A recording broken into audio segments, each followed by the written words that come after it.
Good afternoon, everybody, and I'm sure we're all wide awake after that lecture on fatigue and lunch. So now I'm going to take you through some of my thoughts on spasticity management. And I'd like to point out that one of the basic management techniques for spasticity was practiced a long time ago in Thailand, which is stretching muscles, stretching stiff muscles, because one of the things that spasticity causes is tightness of joints and muscles. So whatever else I say about adjuncts to treating spasticity, I'd like us to keep in mind that whatever else we can do to relax stiff muscles, stretching and maintaining joint position is the primary intervention for this condition. I'd like to start with this slide here, which I borrowed from one of my colleagues who treats cerebral palsy. And the reason that it's up here is I want to point out the different kinds of intervention and the different levels of medical intervention that can be used for treating spasticity. The interventions on this slide are divided into rehabilitative interventions, which are classified as physical and occupational therapy, medical interventions, which would include things such as therapeutic botulinum toxin injections and oral medications, and surgical interventions. And now we have multiple different kinds of surgical interventions, namely orthopedic surgery, which has been a mainstay over the years of treating joint contractures, which is a complication of spasticity. Dorsal rhizotomy, which is a neurosurgical procedure where you decrease the sensory stimulation to the nervous system. And intrathecal baclofen, which is a surgical procedure where a programmable pump is placed into the into the back, and then a flexible catheter slowly infuses the medication directly into the cerebral spinal fluid. Today we're going to talk mostly about the medical interventions, but I wanted you to see that there's pretty much different levels of intervention, and it works like other algorithms where you might try different things at different times, depending on the condition of the patient. Well, I think it's a fair question to mention, well, what are the reasons for treating spasticity? Why do we do it? And I think it's mostly because of the impact of spasticity on the musculoskeletal system. There's different goals that we have: reducing pain or spasm frequency, increasing range of motion so that an individual can access their environment by reaching more easily, more quickly, and having a greater range of motion with both their legs and their arms. Cosmesis is a reason for treating spasticity, so that things don't poke out at times that you don't want them to poke out, such as elbows when you're going through doors. Hygiene, so that an individual with tight elbow flexors can be cleaned more easily, both under the arms, let's say, or in the elbow creases. Sorry. Fitting for braces or orthoses. A lot of times a physician will prescribe a plastic brace to give the patient a more stable base from which to stand, and they can't fit into them because the AFOs cause blistering or redness because the toes want to point down related to spasticity. So that would be a reasonable reason for treating gastrocnemius or calf muscle tightness, so they can fit into their braces. Postpone or avoid surgery, and the kind of surgeries I'm talking about are pretty much orthopedic surgery. This is something that we worry about in children more than adults, because there does seem to be an optimal time for correcting joint contractures in children, but we want to give them time to grow and for their bones to grow. And finally, I think the bottom line with the reason for why to treat spasticity is to prevent this medical, what doctors call contractures. And I think we should spend some time talking about what exactly a joint contracture is. Again, this is more pertinent toward pediatric patient, but I think it does give us some insights into how muscles respond in the face of spastic muscle tone. Let's go. I'm hitting the up button when I mean the down button. Here we go. So normal stretching is needed for proper muscle growth. And this goes back to the concept, if you don't use it, you lose it. So if muscles aren't stretched, if they're not put through their range of motion, they'll actually physically shorten. They'll lose what's called their sarcomere units, which are their contractile elements that cause them to contract and expand. So if you don't use your muscles, they'll physically shorten.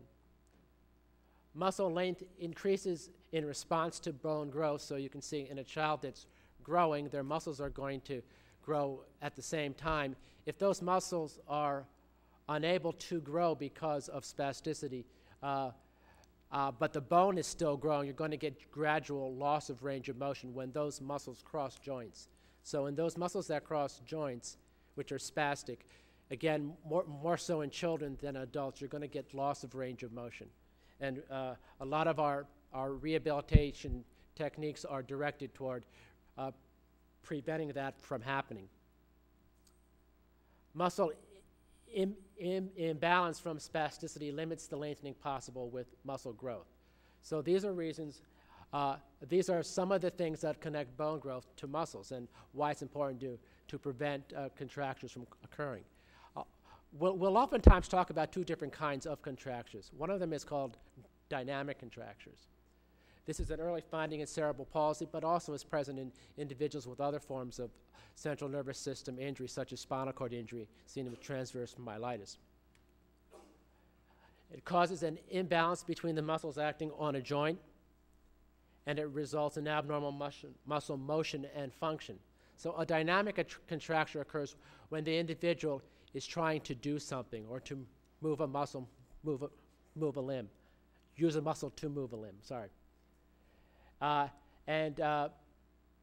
In a dynamic contracture, you can attain a normal range of motion with a passive stretch. It might be difficult to stretch that tight muscle out, but you can get to the normal range of motion with a dynamic contraction. This is compared or contrasted to a fixed contracture. These are often inevitable. They require surgical lengthening to restore muscle balance when they occur. And when you go the surgical route, on occasion, again, more so in children than adults, reoperation is often necessary. So if you're going to suggest an operation on someone with a fixed contracture, it should be done at the optimal time so that you're not having to do the operation over again. Here are some pictures, some examples of what we see in individuals who have severe spasticity. And they can affect multiple joints, the toes. Here, equinovarus, which is an in-toeing, an inward movement of the foot toward the midline. Here's what's called a striatal toe, or an upgoing toe from a toe extensor contracture. Stiff knees can occur from a hamstring contracture, all related to spasticity. Knee flexion can occur where you can't straighten out your knees. And tightness of your thighs or scissoring can also occur from tight muscles or spastic muscles. And the same can occur with various joints in the upper limbs, again related to tight muscles that cross joints, such as the elbow and the shoulder and the wrist joints. One way to look at interventions for treating spasticity are to think of it in terms of interventions that are either general or focal, either reversible or permanent. And in this table, it's divided into 4 quadrants. And so, for example, in this first quadrant here, oral medications and intrathecal baclofen can be considered as 2 interventions that work on the body as a whole, but are reversible interventions. This is contrasted to a selective dorsal rhizotomy, which will affect muscle tone in multiple muscles and in the lower limbs, depending on how many nerve roots are cut, and is also a permanent because it is a surgical procedure. In the bottom half of the diagram, in this box, chemodenervation, that's my term for injections to specific muscles. And these would be injections with things such as Botox or botulinum neurotoxin and phenol. These would be considered reversible focal interventions. And then local corrective surgery would be an example of a permanent focal intervention, depending on which muscle is being treated. We're going to talk today mostly about general reversible interventions, oral medications, and chemodenervation. So I'd like to talk a little bit about Botox. It's been out there now for about 10 years in terms of treating spasticity. So most of you have heard about Botox. You know how it works. But I thought I'd go over briefly some of the background about how Botox was developed, and then talk to you about some of the things that I've learned through my experiences over the last 10 years or so in using Botox in individuals with spasticity. In the 1700s, botulinum was identified as being caused by the Clostridium botulinum bacteria. It was purified by Dr. Shantz in 1944, and then Dr. Scott around 1968 came up with the idea of using it for medical reasons. And he's an ophthalmologist, so interestingly enough, the first indications were for treating muscles around the eye that caused uncontrollable eye blinking or blepharospasm. Pretty soon it got into the popular press. This was an article that appeared in the National Enquirer, which I've been told nobody reads, but people's friends read or relatives read.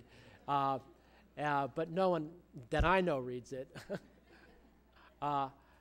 When the article came out, I got a call from Scotland saying that, I'd read this article, what do you think about it? I said, well, it's probably going to be a big help for some children, but I don't think it's a miracle drug.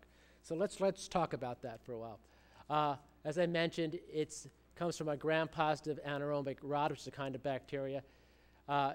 This bacteria produces 8 different kinds of neurotoxin. Currently, types A and B have been marketed. It's the most potent toxin known, with a lethal dose of 1 to 2 micrograms. And the incidence of botulinum poisoning is about 10 cases per year in the United States. That's oral, not injectable botulinum toxin. The way the medication works is it focuses down here at the neuromuscular junction. So this is a diagram of the central nervous system. The nerves come down from the brain to the spinal cord, and then the nerves come off the spinal cord and interact with the muscle fibers here. This picture here is a microscopic view of these nerve endings right down here. And then this cartoon here is a picture of the neuromuscular junctions, which is right around there. And what this shows is the release of these acetylcholine molecules that are the neurotransmitter which activate muscles.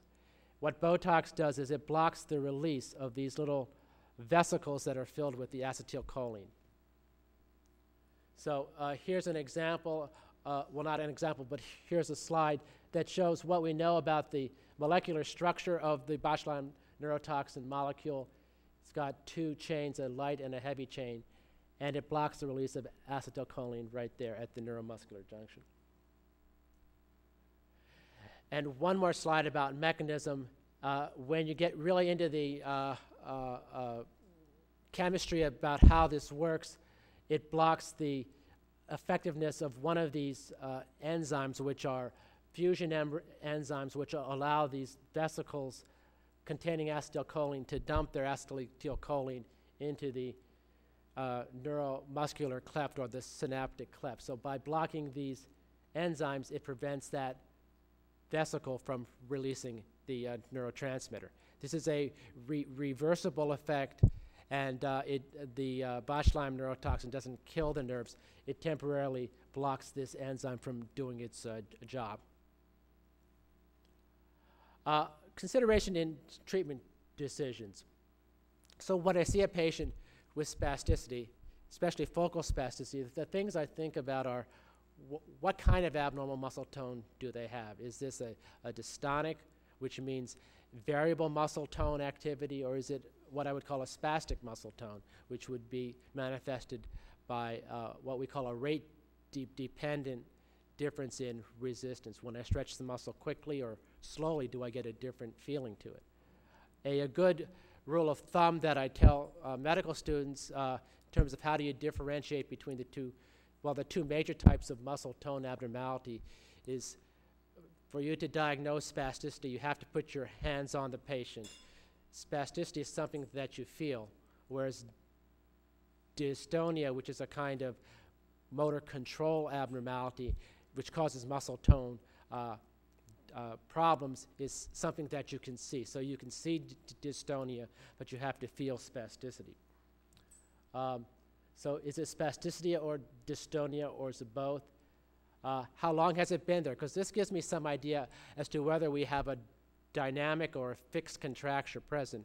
If the muscle tone abnormality has been there for a longer period of time, then I think that, especially if I can't stretch that muscle out easily, I'm concerned that there are some fixed elements to the spasticity, and that it's not going to respond that well to chemo denervation, either with an injection of Botox or with oral medications. Severity, again, how severe is it? Which muscle groups are being affected, and how many muscles are being affected? If the muscle tone abnormality affects focal muscles, that if those muscles were relaxed, there would be some benefit in function, I'd consider that patient a candidate for one of these focal reversible interventions, or possibly irreversible if I really thought you'd get long-term benefit. And sometimes we'll use a reversible intervention, such as a Botox shot, to decide whether or not something permanent like orthopedic surgery would be of benefit for that patient. If the patient comes to me and they've got generalized muscle tone in both arms, both legs, trunk, and they're arching, I'll say, well, you know, this really isn't a good Botox candidate because I can't Botox everything. Let's see if there are some focal muscles there that would benefit, would give you benefit if they were relaxed. And if not, let's try something oral or something general, such as the medications. So diffuse versus focal, and the number of candidate muscles that you have. Clinical parameters. These are just some numbers, just general numbers about how long Botox works.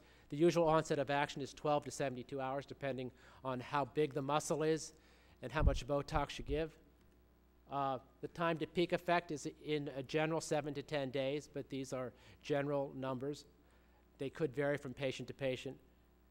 Average duration of response is about 1 to 6 months, and I think I've seen it work for 2 weeks, and I've seen it work for 12 months. So that, again, is a very dependent on the specific reason that you gave the Botox and the patient's response to Botox.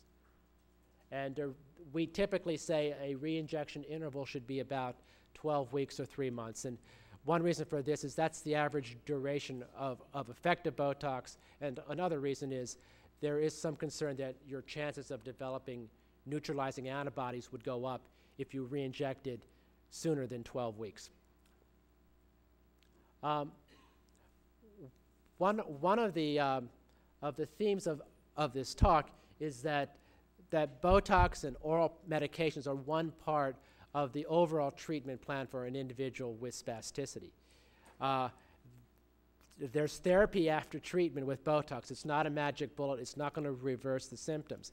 It's got to be thought of as part of the treatment plan. And oftentimes I won't give Botox if there's not a well thought out therapeutic plan in place, and that the Botox is part of that. So by well thought out, what I mean are things such as well-made AFOs for the ankles if you're giving a Botox shot to the ankles, elbow splints if you're concerned about elbow flexion contractures, a plan to have either the therapist stretch the individual out or an education plan so that the family can carry out stretching exercises at home. So these are some of the things that I ask about. What kind of gait training will be going on after the treatment? Do we have everything lined up in terms of splinting, seating, and equipment for positioning? And has there been some education about the proper use of exercises and body mechanics after you've relieved the increased muscle tone? By this time, I think the evidence for botulinum toxin affecting contractures is pretty good. Again, and there's been a fair number of research studies using good clinical design that show that you can make an alteration in range of motion and you can decrease the spasticity scores. In other words, someone will have a scale and they'll say, okay, before they got the Botox, I thought the score was this, and afterwards it went down to a better score.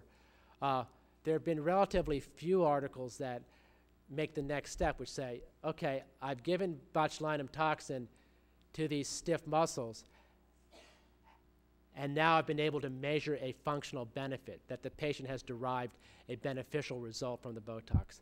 And I think part of that's because we've spent some time in the past 10 years trying to figure out exactly how to give the Botox, and also what kind of outcome measures would be most appropriate. So articles are just now starting to show up in the scientific literature that say, yes, Botox can be shown to have a functional benefit. And probably the most well-known article appeared in the New England Journal of Medicine last year when they used a patient-centered outcome measure to determine the effects of botulinum toxin injection on stiff wrist muscles. What the researchers basically did is they asked the patients to select what they wanted the Botox to do before they got the Botox. And they gave them a list of 3 or 4 possibilities, and then they asked them afterwards, did it do what you thought it would do? And this study was a double-blind, placebo-controlled, randomized trial. So we're able to show with statistics that the group that got the Botox did achieve the functional goals that they had wanted the Botox to result in more often than the ones that got placebo. And this is just an example of an earlier study where they did look at an open label, not quite as good as placebo-controlled, before and after study where they gave Botox to the gastrocnemius muscles, which are your calf muscles. And these researchers looked at the dynamic component of spasticity. Again, this is the kind of contracture that Botox can help with. And they found a strong correlation between dynamic component of the contracture and the magnitude of the response. So this was one of the first pieces of evidence that showed that Botox did affect the amount of dynamic contracture and that there was some benefit to it. These are some important issues that are about the clinical use of Botox. One of the things that I get asked is, this physician gave Botox and it didn't work. How come? What went wrong? I thought it was, going to make my muscles really relaxed. And I think the reason is that there's things that can go. There's some technical things that can go wrong or can be overlooked when you give Botox. One of them is you've just picked the wrong candidate. These are people that had stiff muscles, and the stiff muscles had been there long enough that you now have a fixed contracture, not a dynamic contracture, and no amount of Botox is going to change that, and the only way to treat that is with a surgical intervention. Techniques. There's different ways of giving Botox, and we're going to talk about that in just a second, but there's simple, which means find the muscle, inject it, versus sophisticated, which means use electrical guidance to find muscle or use ultrasound guidance to find the muscle. We'll mention that in a bit. Preparation and adverse effects are other issues that are pertinent. Good versus poor candidates. There should be the ability to learn how to use the muscles after the muscle tone is relaxed. This is really pertaining more to individuals with cerebral palsy who are learning how to move. So that's not really pertinent to this group of patients. They should have dynamic contractures, assess active versus passive range of motion. This is one of the ways we tell whether or not the contracture is really a fixed or stuck contracture versus a dynamic one, which we could help with. Selective motor control. And having a consensus is very important, making sure that both the patients and the physicians and the therapists are all on the same page with respect to their expectations of what the Botox is going to do. So it's important to avoid unrealistic expectations. Okay, the cartoon says maybe we should write that spot down. And I often feel like these guys when I'm giving Botox, because there are hundreds of thousands of nerve endings in the muscles. And for me to hit the exact right spot each time is sort of like shooting arrows at a mastodon. So it's important to have techniques that will help increase your chances of finding the right spot. Inspection, know where the muscles are and where the neuromuscular junctions are. We sometimes will use electromyographic or EMG guidance to get close to the nerve endings, and there's a characteristic sound that will help guide us. Electrical stimulation, this is even better. This is where you actually shock the muscles to see if they move. And if the right muscle moves, and if the right thing moves, then you know you're in the right muscle. And then some people are now using ultrasound to find the muscles. Comparison of the localization techniques. Inspection is quick, painless, and the accuracy is fair. EMG signal amplification takes less than a minute. You stick the needle in to find the muscle. It's better, but not as specific. Electrical stimulation might take longer. It's probably the best intervention because it's much more specific. Ultrasound takes longer time. It's more specific, but it takes some technical skill to know what you're looking at with the ultrasound. Does it hurt? Yes, unfortunately it does hurt. But we do what we can to try to minimize the discomfort. I found that this is the most useful thing, anticipatory guidance, making sure that this is more of a problem for children than adults, but adults have pain too. That just telling the patient what's going to happen when we're doing things, redirecting them during the procedure seems to work the best. Size of the needle, waiting around increases pain, I found, so we try not to have them wait around for a long time to get the treatment. The more sites you give, the more painful it is. And then there's this whole question about do we anesthetize with a cream called EMLA or ethyl chloride spray, or do we use something stronger like an oral or an intravenous medication such as Versed? My bias is for injections, especially in kids, is to stay away from anything systemic and to use local analgesia. Oh, right, and then here's Versed versus general anesthesia. Adverse effects, there's no anaphylactic reactions that have been reported to Botox. One of the things that we do find, which might be pertinent to the transverse myelitis population, is local weakness, which may affect surrounding muscles. One of the side effects that I've seen is when I inject the adductor or muscles that cause your legs to come together, or scissor, is I've had patients complain that temporarily they had new urinary incontinence because they couldn't hold the urine in. I've also had a couple of patients temporarily walk worse after they'd gotten the Botox because the substitution patterns that they were used to using, the way they figured out how to compensate and walk with their spasticity was now taken away, and they were weak and they didn't really know how to use the muscles. That is correctable with therapy, but I think before you get into that situation, it's important to talk it over with your therapist before you get the Botox and make sure that there is a reasonable expectation of an ambulation gain. Like, let's say you took away certain muscle tone, certain muscles, how's that going to help? And I think having a clear idea of that will help help with this problem. We did look at our patients, and about 78% reported no adverse effects. The 22% that did, they were virtually all local things like local tenderness, swelling, and those kind of things. There were no long-term effects, adverse effects. Okay, that was pretty quick overview of Botox. So we're going to be talking about spasticity management later on today at 5:30. So if any of you have more questions or specific questions about the use of therapeutic botulinum neurotoxin, I'd be happy to answer them now or at that workshop. The last part of this talk is about pills. We use a lot of pills, and I didn't devote as much time to this as I did to Botox.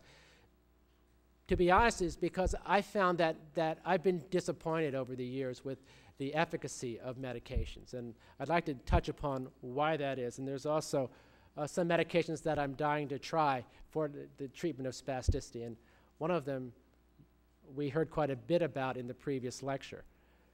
Are oral systemic drugs non-invasive? Well, the answer, that's a misconception. They are invasive. They do have side effects. They do affect your central nervous system, as was very clearly mentioned in the previous talk. They're chemicals that bind to various receptors in the central nervous system. They alter or depress multiple higher functions other than motor circuitry. So they make you feel muzzy, fuzzy, wuzzy, whatever. They make you tired. Some general pharmacological points. The mechanism and site of action are not completely understood. So what that means is that we don't know what might happen if you mix certain drugs with certain brains or certain central nervous systems or spinal cords. So there is still a lot that's not completely understood about how these medications work. Most of them alter the function of neurotransmitters. So they either block glutamate, which is an excitatory neuromodulator in the central nervous system, or they enhance inhibition. And these are other chemicals that are neuromodulators in the central nervous system. And some of them work through peripheral mechanisms, which means that they worked on the membranes in the muscles. The big example of this is a medication called dantrolene. Disruptions to the central nervous system are usually insidious and under-recognized. And so these are four things which I think these oral antispastic medications sometimes will cause changes in, and they do it, especially if your physician starts at a low dose in a sort of an insidious, slowly worsening way. Cognition, alertness, mood, and personality. And I think these are things that will affect your general feeling of well-being and how you function on a day-to-day basis. So I think these are some of the drawbacks of oral antispastic medications. However, sometimes they do work, even though I've been very negative about it so far. So it's important to assess passive versus active goals and to prioritize what your treatment goals are. Consider patient comfort as a goal. So even though you might have these side effects that affect how someone feels, how they think, they may require some oral anti-spastic medications for comfort. Be aware of the risk-benefit ratio, and sometimes there may be other causes for aggravated muscle overactivity other than spasticity, such as pain from some unrelated source, a broken toe, let's say, or an ingrown toenail, which is aggravating the muscle tone. And if you treat that, then that's an effective treatment for spasticity. Passive function, basically this mainly requires sufficient flexibility for caregivers to perform activities that patients cannot perform by themselves. Active function, on the other hand, is what the patient can do alone. And it requires active range of motion, strength, attention, and alertness, and a good mood. So the problem with using oral medications is while it may be possible to enhance both comfort and, I underline, passive function with a CNS depressant medication, which are what most of these oral antispastic medications are, it may be more challenging to provide improved comfort and active function. And oftentimes this is what you want, is you want to feel more comfortable, but you also want to be more active. This is just our list of commonly used medications that have been tried. They're used to achieve generalized decrease in body or muscle tone. And baclofen, diazepam, clonazepam or Klonopin, catazolam, these are all medications that work on this GABA neurotransmitter. Norepinephrine is another neurotransmitter. This is also known as Xanaflex. Some of you are on that. And that works through a different mechanism. And dantrolene is the medication that works on the muscle membranes. And as I mentioned, these are some of the side effects.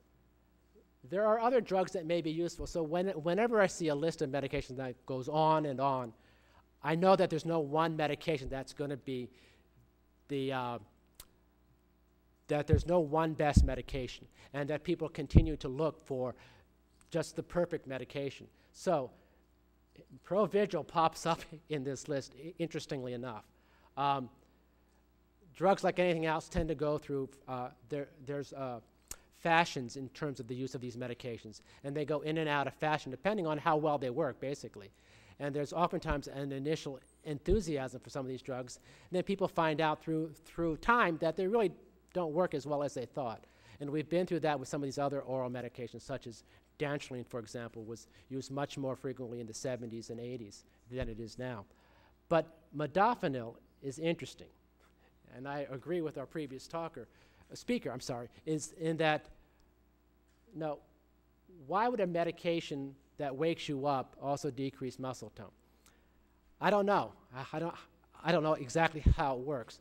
The reason that it pops up on this list is that a neurologist in Texas was asked to place a child with cerebral palsy on a medication for his attention deficit disorder, and they didn't want to use Ritalin, so they decided for some reason to use modafinil. And the orthopedic surgeon called the neurologist and said, "What's this new antispasticity medicine that you're using? Because it's working really well." So it wasn't clear exactly. So this is an example of serendipity, where an unexpected result occurred. The physician that reported this case, that did this, followed up with a 10-patient case series, and typically, as is typical with many case series, it gave mixed results. The patients and their parents felt that the medication helped, but when the examiners looked at videotapes of the kids walking, they couldn't pick out the ones that had modafinil that didn't have modafinil. So I'm not really clear whether that's going to turn out to be a good medication.